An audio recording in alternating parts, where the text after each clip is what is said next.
Welcome to my YouTube channel फ्यूसर्च। और आशा करता हूं कि सभी बहुत अच्छे होंगे। आज का हमारा टॉपिक बहुत इंटरेस्टिंग होने वाला है, जो करंट अफेयर से भी जुड़ा हुआ होगा, जो साइंस एंड टेक्नोलॉजी से भी जुड़ा होगा, और जो यूपीएससी के लिए मेंस और प्री दोनों के लिए क्या है, बहुत महत्वपूर्ण होने जा रहा है। देख लेंगे। आज हम बात करेंगे मिशन चंद्रयान। आज हम बात करेंगे मिशन चंद्रयान,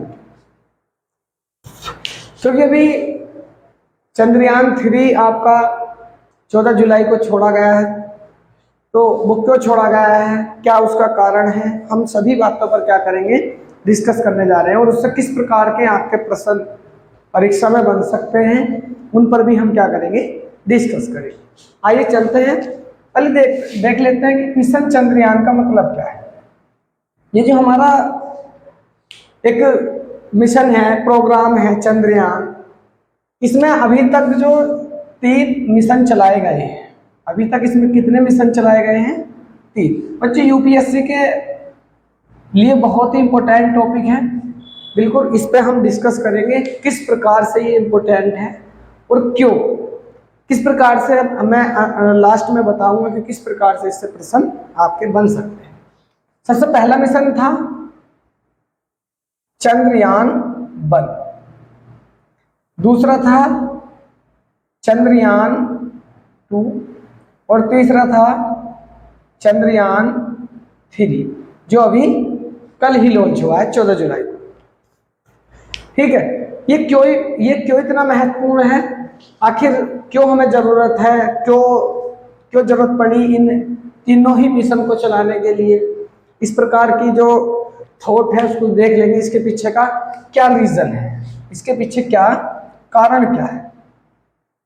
कारण क्या है इन तीनों, जो इसरो द्वारा, जो भारत की एक बहुत ही महत्वपूर्ण स्पेस एजेंसी है आंध्र प्रदेश में, तो उसके द्वारा ये मिशन चलाया गया और लगभग 1350 करोड़ का इसमें क्या आ गया है, खर्च आ चुका है। क्योंकि 3 मिशन हो चुके हैं और लगभग 615 करोड़ रुपए का तो आपका चंद्रयान 3 है और उसमें और ये 2 है। तो लगभग 3 मिशन हमारे अब तक चलाए गए हैं। क्योंकि महत्वपूर्ण तो ये है, सारी जुड़ी हुई बातें तो हम इससे वो करेंगे, लेकिन यूपीएससी जो एग्जाम में जो प्रश्न पुटअप करता है वो कहीं ना कहीं उससे जुड़ी हुई पिछली घटनाओं को भी उठाता है। इसको आप थोड़ा सा ध्यान में रखें। यूपीएससी हमेशा उससे जुड़ी हुई पिछली घटनाओं को भी साथ में लेके आता है, तो इसीलिए इससे संबंधित हम पिछली बातों पर भी क्या करेंगे, डिस्कस करेंगे। देख लेंगे। जो पहले एक पे हम डिस्कस करते हैं चंद्रयान। जो पहला है चंद्रयान पहला, यह हमारा 22 अक्टूबर 2008 को छोड़ा गया था। ये चंद्रयान पहला था, ये हमारा कब छोड़ा गया था, 2008 में छोड़ा गया था। पहले हम थोड़ा थोड़ा इनके बारे में जान लेंगे, फिर क्यों इम्पोर्टेंट है इस पर हम बात करेंगे। पहला चंद्रयान 22 अक्टूबर 2018 को छोड़ा गया था और ये लगभग आपका 12:52 के समथिंग इसको छोड़ा गया था। ठीक। और ये श्रीहरिकोटा से छोड़ा गया था, श्रीहरिकोटा। इसको आप देख लेंगे। ये तीनों ही जो चंद्रयान हैं वे कहां से छोड़े गए हैं, श्रीहरिकोटा से ही छोड़े गए हैं। ठीक। तो पहला मैं तीनों को एक बार डिस्कस कर देता हूं, इनकी जो बेसिक जानकारी है वो आपको बता देता हूं। ये 22 अक्टूबर 2008 को छोड़ा गया था, लगभग 12:52 पे छोड़ा गया था। श्रीहरिकोटा से ये छोड़ा गया था। लेकिन ये 8 नवंबर 2008 को, ये 8 नवंबर 2008 को आपका चंद्रमा की कक्षाओं में पहुंच गया था। उसके बाद में आप देख लेंगे हमारी जो भारत की स्पेस एजेंसी है इसरो, इसके द्वारा छोड़ा गया था। और इसके जो अध्यक्ष थे इसरो के, उस समय पर जो अध्यक्ष थे 2008 में, इसरो के अध्यक्ष कौन थे आपके, माधवन नायर थे। माधवन नायर। इनकी अध्यक्षता में चंद्रयान फर्स्ट को क्या किया गया था, छोड़ा गया था। चंद्रयान फर्स्ट को माधवन नायर की अध्यक्षता में छोड़ा गया था। मैं प्रत्येक बात को आप देखते हुए चलेंगे किस प्रकार से है। और ये आपका एक जिस रॉकेट की सहायता से छोड़ा गया था PSLV, ठीक है, PSLV XLC11, ये उस रॉकेट का नाम था जिससे आपका चंद्रयान फर्स्ट को छोड़ा गया था, या चंद्रयान प्रथम को छोड़ा गया था, ठीक है। ये इस रॉकेट का नाम है। अब देख लेंगे, ये तो हमारा था चंद्रयान प्रथम के बारे में जानकारी थी। अब चंद्रयान 2 को देख लेंगे आप। चंद्रयान 2 बच्चों आप इसके नोट्स भी बना सकते हैं इसी प्रकार से, ठीक है। चंद्रयान 2 को आप देख लेंगे तो चंद्रयान 2 छोड़ा गया था आपका 22 जुलाई 2019 को छोड़ा गया था। चंद्रयान 2 कब छोड़ा गया था? 22 जुलाई 2019 को। आशा करता हूँ सभी को बहुत अच्छा समझ में आ रहा हूँ। आवाज़ मेरी क्लियर है? ठीक। ये आपका लगभग 2:43 PM पर छोड़ा गया था। और ये भी कहाँ से छोड़ा गया था? श्रीहरिकोटा से ही छोड़ा गया था, श्रीहरिकोटा, ठीक है। तीनों ही श्रीहरिकोटा से ही छोड़े गए हैं, बस ये कि अलग अलग छोड़े गए, ठीक है। ये जो चंद्रयान प्रथम था ये सफल हुआ था चंद्रमा पर पहुंचने पर, लेकिन जो चंद्रयान सेकंड है ये आपका लगभग 400 किलोमीटर पहले ही उसकी सतह से पर पहुंचने से पहले चंद्रमा की ये क्या हो गया था, मतलब उसका कनेक्शन इसरो से कट गया था, जिससे ये क्या हो गया था, वहां पर चंद्रमा की सतह पर लगकर क्रैश हो गया था। उसके बाद में इससे हमारे जो संपर्क हैं वो जुड़े, लेकिन उस प्रकार से नहीं जुड़ पाए।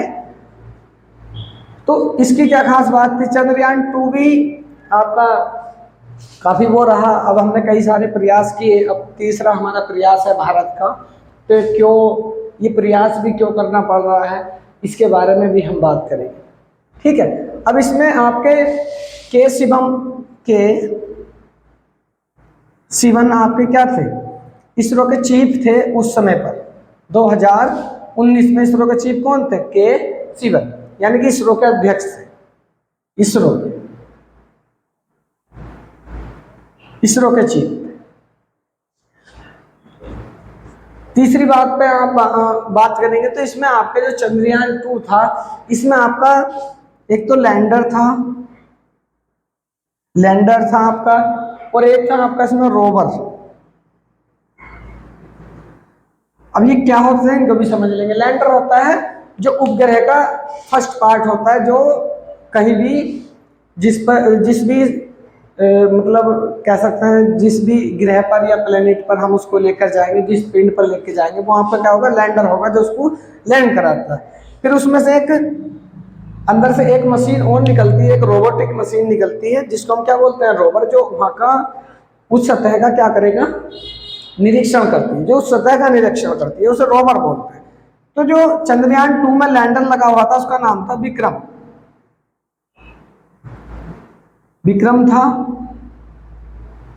और जो रोवर लगा था उसका नाम था प्रज्ञा,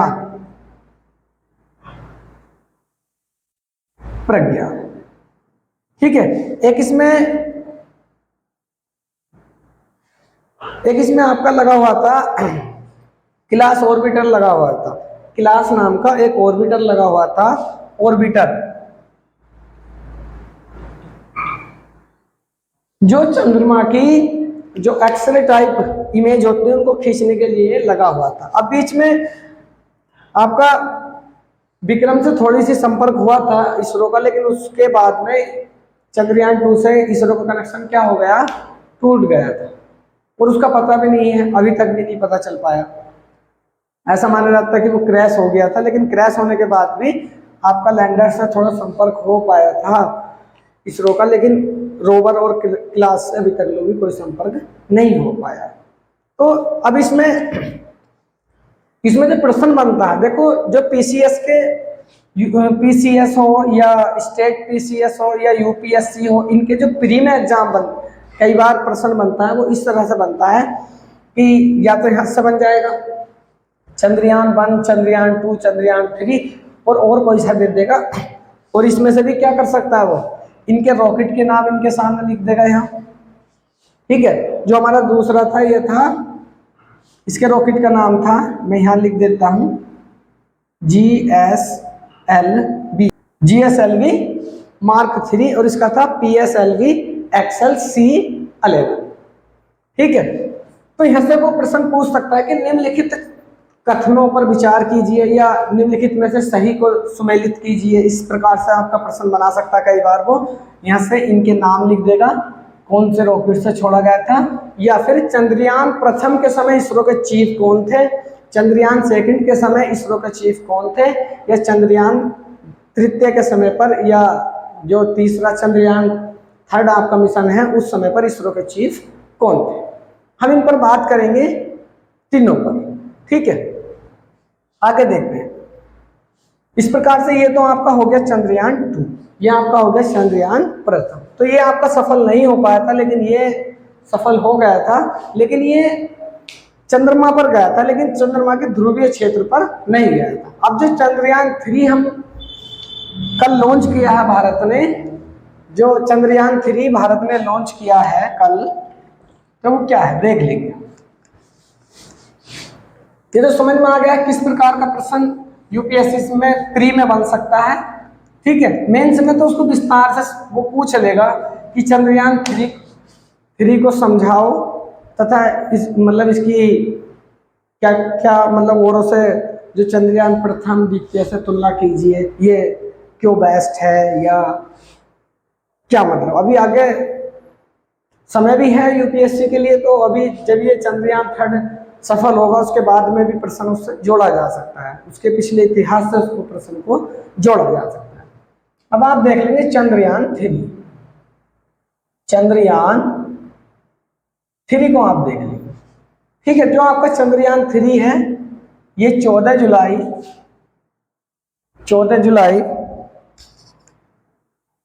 2023 को और 2:35 PM पर, यानी कि इवनिंग में 2:35 पर इसको क्या किया गया है, प्रक्षेपित किया गया है।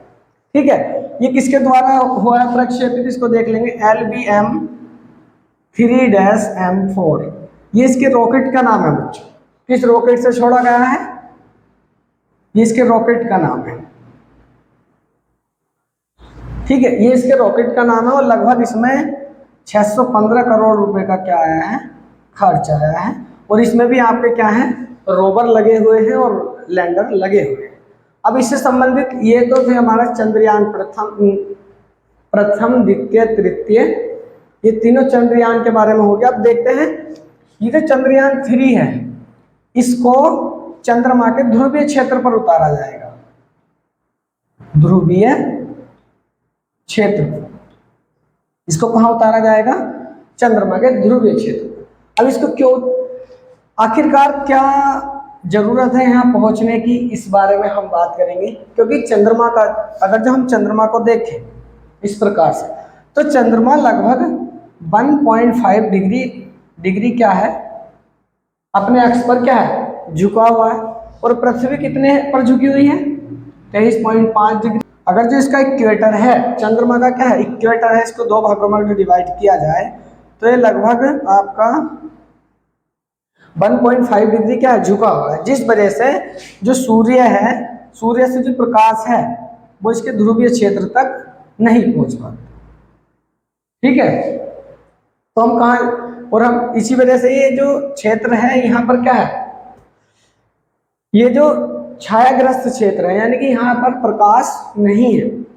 ठीक है, तो यहाँ पर प्रकाश नहीं जा सकता, इसीलिए यहाँ पर जाने में क्या है, सभी देश को अभी तक सभी देश क्या हैं, लाइन में लगे हुए हैं चंद्रमा के इस भाग का अध्ययन करने के लिए। अगर जो चंद्रयान 3 आपका सफल होता है तो भारत विश्व का प्रथम ऐसा देश होगा जिसने सबसे पहले क्या होगा कि यहाँ की जानकारी जुटाने में क्या है, सक्षम होगा।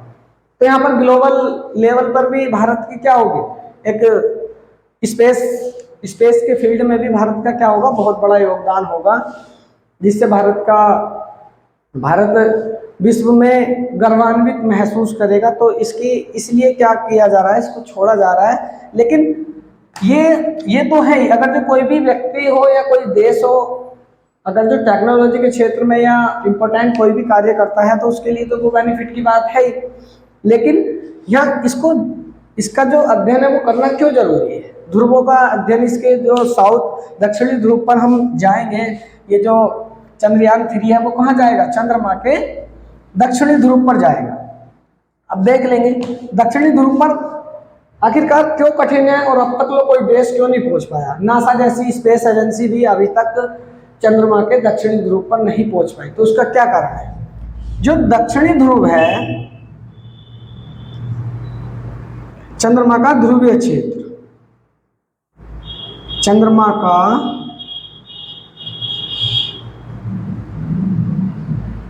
ध्रुवीय क्षेत्र, इसको देख लेंगे। चंद्रमा का ध्रुवीय क्षेत्र, देखो एक तो यहाँ बच्चों क्रेटर पाए जाते हैं। क्या पाए जाते हैं? यहाँ पर क्रेटर पाए जाते हैं। क्रेटर मतलब बहुत बड़े बड़े, इस तरह से बहुत बड़े बड़े गड्ढे पाए जाते हैं। और ये इस यहाँ प्रकाश तो जाता नहीं है, तो ये अभी भी क्या है, और ऐसा माना जाता है कि यहाँ समुद्र यानी कि हाइड्रोजन यहाँ अधिक पाई जाती है इस क्षेत्र में। तो ऐसा माना जाता है कि यहाँ चंद्रमा पर यहाँ पानी की संभावनाएं हैं। और यहाँ बहुत अधिक क्रेटर हैं और बहुत मतलब उबड़ खाबड़ का स्थान है, मतलब प्लेन सरफेस नहीं है, यहाँ पर क्रेटर हैं, बहुत गहरे गहरे गड्ढे हैं। तो इसलिए इसका अध्ययन कर रहे हैं कि हो सकता है कि सौर मंडल का प्रारंभिक जो तथ्य है वो शायद यहाँ छुपा हुआ कोई रहस्य, यहाँ सौर मंडल के प्रारंभ से जुड़ा हुआ कोई घटना यहाँ हो सकती है, ऐसा माना जाता है। ठीक है, तो यहाँ इसका अध्ययन क्यों जरूरी है? क्योंकि यहाँ सौर मंडल से संबंधित क्या हो सकती हैं, आशंकाएं हो सकती हैं, या फिर यहाँ पर नए नए प्रकार के धातु मिनरल्स वगैरह पाए जाने की संभावना है। ठीक है, तो क्रेटर का क्षेत्र है। और एक यहाँ क्या है, सूर्य का प्रकाश तो जाता नहीं, अधिक अंधेरा भी है बच्चों। यहाँ क्या है, अधिक अंधेरा है, अंधेरा है। इस वजह से भी क्या हो रहा है, वहां पर कोई भी देश पहुंचने में सक्षम नहीं हो पा रहा है। ठीक है, तीसरी अगर जो हम बात करें तो यहाँ का जो तापमान है, यहाँ का जो तापमान है वो भी लगभग -230 डिग्री के आसपास इसका अनुमान लगाया जा रहा है कि यहाँ का जो तापमान है वो लगभग -230 डिग्री। तो अधिक टेम्परेचर में भी हम क्या नहीं कर सकते, अपने जो इलेक्ट्रॉनिक डिवाइसेस हैं उनको नहीं चला सकते। और ये बहुत कम टेम्परेचर है और यहाँ अंधेरा भी है, तो चलाएंगे उसको कैसे? क्योंकि एनर्जी की अधिक आवश्यकता पड़ती है, सूर्य का प्रकाश मिलेगा नहीं। तो जो सोलर एनर्जी से हमारे जो उपग्रह या सैटेलाइट को मतलब उसको हायर किया जाता है या चलाया जाता है उसको, तो वो उससे चलन नहीं पाएगा। तो उसके आधार पर उसमें और भी एनर्जी क्या करनी पड़ेगी, स्टोरेज करनी पड़ेगी, ताकि वो अपने जो उसके कैमरे वगैरह हैं या वो उड़ने में चलने में क्या हो सके, सक्षम हो सके। और वहाँ का जो क्षेत्र है वो क्रेटरों से भरा हुआ है। हो सकता हो कि इसी वजह से बहुत सारी चीज़ों को वहाँ पर ध्यान रख के उसको लैंड किया जाएगा कि पता चला हमने प्रक्षेपित किया और पता चला क्रेटर में चला गया, क्रेटर में गिर जाएगा तो उसको कैसे हैंडल करेंगे फिर। तो इस आधार पर यहाँ बहुत ही जोखिम या बहुत ही सक्रियता के साथ इसको हमें लैंड करने की आवश्यकता है। और जितना भी इसमें मटेरियल लगा है, चंद्रयान 1 हो, द्वितीय हो या तृतीय हो, उसमें आपका सारा का सारा जो मटेरियल है, प्रोग्राम है, वो किसके द्वारा बनाया गया है, इसरो के द्वारा ही बनाया गया है। ठीक है, तो इसमें आप यह और क्यों जरूरी है, क्योंकि ये वाला जो क्षेत्र है वो क्या है, अभी तक अज्ञात है। अज्ञात मतलब अभी इस क्षेत्र का ज्ञान विश्व में किसी को भी नहीं है। तो कोई भी व्यक्ति अगर जो नई चीजों की खोज करता है तो सम्मान तो होता ही है उसका। तो भारत ने तीसरा चंद्रयान जो चलाया है, ठीक है, तो ये इस प्रकार से है। और मैंने इसके बारे में लगभग जानकारी आपको देने की कोशिश की है, और क्यों वहाँ पर उतारना मुश्किल है और ध्रुवीय क्षेत्र की जानकारी क्यों आवश्यक है वो आपको बता दिया गया है। क्योंकि हो सकता है सौरमंडल के शुरुआती समय पर, यानी कि जब से सौरमंडल को का निर्माण हुआ है, उससे संबंधित कोई तथ्य या रहस्य वहाँ पर छुपा हुआ मिले। और ऐसा माना जाता है कि वहाँ पर हाइड्रोजन जो है, जो जल के अणु हैं, अरबों सालों से इन क्रेटरों में क्या है, दबे हुए हैं, लेकिन वहां तक हम देख नहीं पाते। तो इस वजह से सिर्फ हम क्या कर सकते हैं, अनुमान लगा सकते हैं। तो ये आपका क्या था, चंद्रयान 3 था। और यूपीएससी के लिए क्यों जरूरी है मैंने आपको बता दिया। आपको ऐसे भी कह सकता है कि निम्नलिखित को सुमेलित कीजिए या सही सुमेलित की जांच कीजिए। अब चंद्रयान 1, 2, 3, अब इनको इस समय के चीफ के हिसाब से जोड़ सकता है, टाइमिंग के हिसाब से उसको सुमेलित कर सकता है वो, या इनके इसको रॉकेट के हिसाब से भी क्या करा सकता है, वो सुमेलित करा सकता है। ठीक है, तो इस प्रकार से ये हमारा इसलिए जरूरी भी है।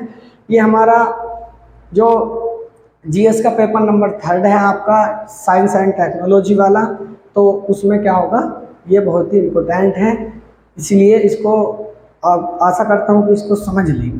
ठीक, और प्रत्येक भारतीय के लिए गर्व की बात है कि भारत टेक्नोलॉजी के क्षेत्र में बहुत आगे जा रहा है।